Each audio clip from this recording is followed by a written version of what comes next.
Me tänases meistrinurgas otsustasime, teeme ühe väikese joogikasti. Kaugel see suvi enam on ja tavaliselt vähemalt paljud minu tuttavad hoiavad ikkagi mingi jookide varu, ükskõik mis need siis on, autos, et kui peaks vaja olema, siis pagasnikust hea võtta.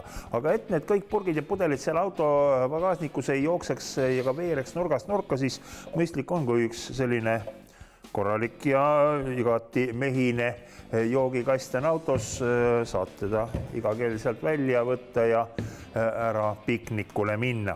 Ning mida siis selleks vaja on? Loomulikult kõigepealt lauamaterjali, üks ümarpulk käepidemeks ja peaks teadma ka mõningatest töövõtetest, kuidas seda asja teha.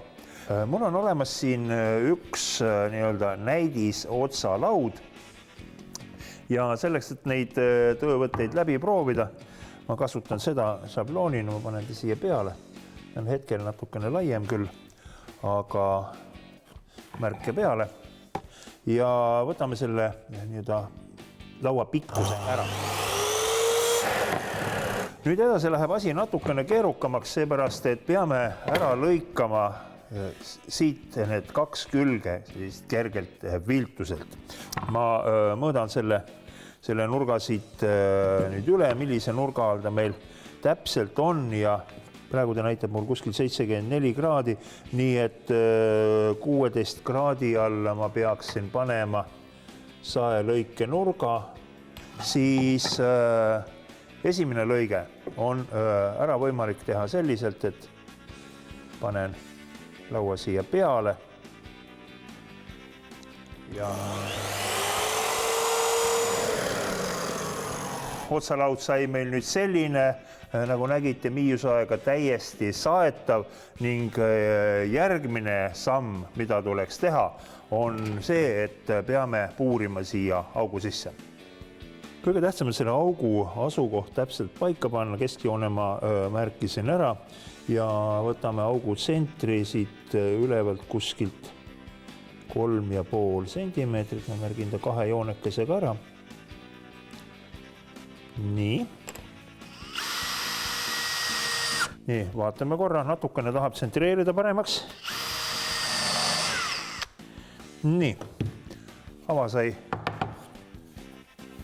puhas, korralik ja tundub, et ka nurk on täiesti õige. Nii nagu ikka on vahele jäänud nüüd üks väikene tehnoloogiline paus.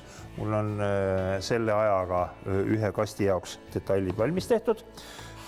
Ma lükkan teised tööriistad ja asjad laualt natukene kaugemale ja teeme selle kasti kokkupanemise seekord naela püstoliga, aku tööriist kasutusel, nii nagu meil ikka tavaks on. Esimene klõps ning paneme paika ka põhja.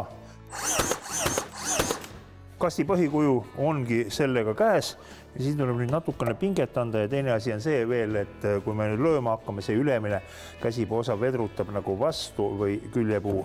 Ma panen siia vahepulga vahele, et nüüd on kõik ühtlaselt toetatud ja kopsti paigast ongi. Nii, see sai nüüd igati tugev ja kobe.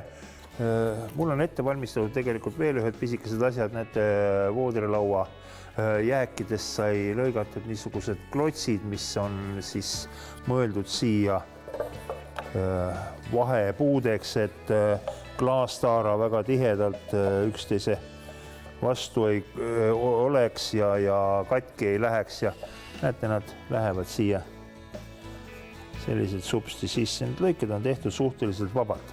Nii ja selline ta sai üks joogikast siis võib-olla niisama kodusesse majapidamisse, et grillimise ajal keldrist või panipaigast joogid õue tuua või ka tõepoolest autosse, et iga hetk oleks karastavad joogid käe pärast võtta. Autoga peame muidugi nii kaua ootama, kui joogid siin kastis enam ära ei külmu.